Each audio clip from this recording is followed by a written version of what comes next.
नमस्कार प्यारे छात्रों, आप क्रियाएं पढ़ रहे हो। क्रियाएं के अंदर हम प्रयोग एवं रचना के आधार पर क्रिया पढ़ रहे हैं। प्रयोग और रचना के आधार पर क्रिया में हमने क्रिया के पहले प्रकार संयुक्त क्रिया के ऊपर चर्चा की। संयुक्त क्रिया वह क्रिया है जब एक क्रिया को पूरा करने के लिए उसके साथ एक से अधिक क्रियाएं मिल जाएं, यानी कि दो या दो से अधिक क्रियाएं मिलकर के एक क्रिया को पूरा करें, वहाँ संयुक्त क्रिया होती है। इसके हमने दो प्रकारों को भी जान लिया है, एक मुख्य क्रिया और दूसरी सहायक क्रिया। सहायक क्रिया उस वाक्य के काल को स्पष्ट करती है, सबसे अंत में बसती है, और मुख्य क्रिया कर्ता या कर्म की जो वृत्ति है उसे व्यक्त करती है, कर्ता और कर्म से सीधे जुड़ती है, वो जो मूल रूप से करना चाहते हैं उसे बताती है। इसके दो प्रकार और बचे, एक तो है संयोजी क्रिया और दूसरी है रंजक क्रिया। तो आज इसे समझ करके देखते हैं कि किस तरह संयोजी और रंजक क्रियाएं अपनी भूमिका को पूरा करती हैं। समझते हैं। सबसे पहले है संयोजी क्रिया।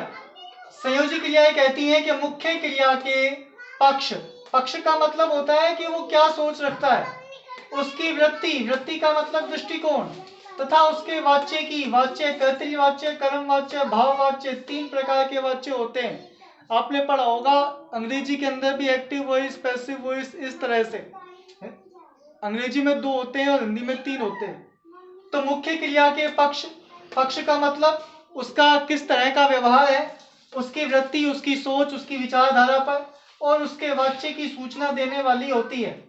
जैसे हमारे पास है राधा खेलना चाहती है, तो यहाँ राधा के खेलने की इच्छा, यानी कि खेलने में से ना और चाहने का मतलब चाह, यानी कि उसकी चाहने की इच्छा जुड़ी हुई है, यानी कि इच्छा को व्यक्त कर रही है।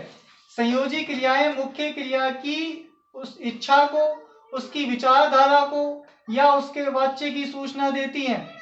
यहाँ पर खेलना चाहती है, इसमें यह ना चाह शब्द उसकी इच्छा को सूचित करता है, इसलिए यहाँ संयोजी क्रिया है। जैसे कोई बालक कहे कि मैं पढ़ नहीं सकता, तो उसका पढ़ नहीं सकना उस क्रिया के अंदर संयोजी क्रिया को व्यक्त करेगा। क्या व्यक्त करेगा संयोजी क्रिया? कि वो असमर्थ है, नहीं सकूंगा, मैं पढ़ नहीं सकूंगा। तो ये नहीं सकूंगा शब्द उसकी असमर्थता को व्यक्त करता है। जब मुख्य क्रिया की पक्ष उसकी विचार या उसके वाच्य को जो सूचना देता है वही संयोजी क्रिया कहलाता है। नंबर 2 पर है रंजक क्रिया। इसे कहते हैं रंगने वाली क्रिया। जैसे होली के अंदर हम रंग लगाते हैं, रंगों से खेलते हैं, और रंग लगाने के बाद हम लाल, पीले, काले और बहुत सुंदर दिखाई देने लगते हैं। इसी की भांति यह क्रिया भी उस वाक्य की विशेषता को और ज्यादा बना देती है, इसलिए इसे रंजक क्रिया कहते हैं, रंगने वाली क्रिया कहते हैं। यानी कि वाक्य में रंजक क्रिया के प्रयोग से उसकी विशेषता में एक नया प्रभाव आ जाएगा, एक नई छवि आ जाएगी, एक नया परिवर्तन आ जाएगा और उस वाक्य की शोभा और बढ़ जाएगी। ऐसी क्रिया होती है रंजक क्रिया। समझ करके देखते हैं। मुख्य क्रिया के अर्थ में नया रंग भर देने वाली क्रिया रंजक क्रिया होती है। नया रंग भर देने से मतलब यही होता है कि उसके अर्थ को और ज्यादा सुंदर बना देती है, उसमें एक ऐसी नया रूप भर देती है जिससे उस वाक्य का प्रभाव और अधिक बढ़ जाता है। जैसे उदाहरण के लिए राहुल सब पर छा गया, हम सीधा ये कहते कि राहुल सबसे श्रेष्ठ है, तो एक सामान्य था, लेकिन राहुल सब पर छा गया, तो छा जाना, इस क्रिया के प्रयोग से इस वाक्य की विशेषता में एक नया रंग आ गया है। इसी के कारण यहाँ पर रंजक क्रिया का प्रयोग हुआ है।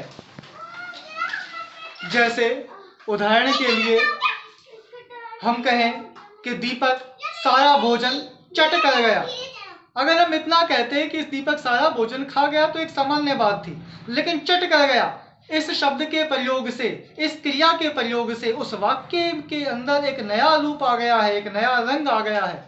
इस तरह से होती है रंजक क्रिया। आज आप इन दो क्रियाओं को समझोगे। नंबर 1 है संयोजी क्रियाएं, नंबर 2 है रंजक क्रियाएं। संयोजी क्रियाएं कहती हैं कि यह मुख्य क्रिया की उस विचारधारा को, उसके वाच्य को, उसके दृष्टिकोण को व्यक्त करती है। जैसे यहाँ पे राधा के खेलने की इच्छा को व्यक्त किया जा रहा है, इसी कारण यहाँ संयोजी क्रिया है।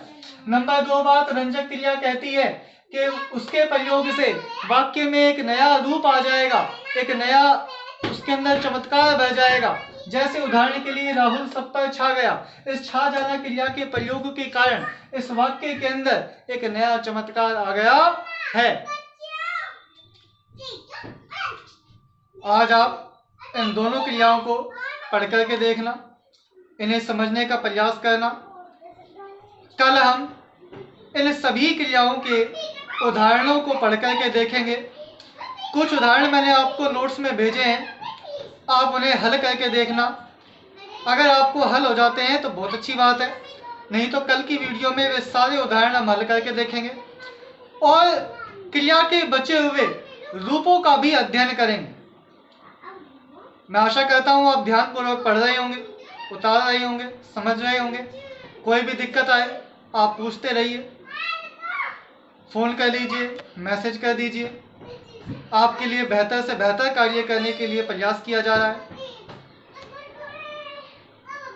आप ध्यानपूर्वक पढ़ें, अपने अध्ययन में पूर्ण रूप से समर्पित हो। यही हमारा लक्ष्य है, यही हमारा उद्देश्य है। धन्यवाद।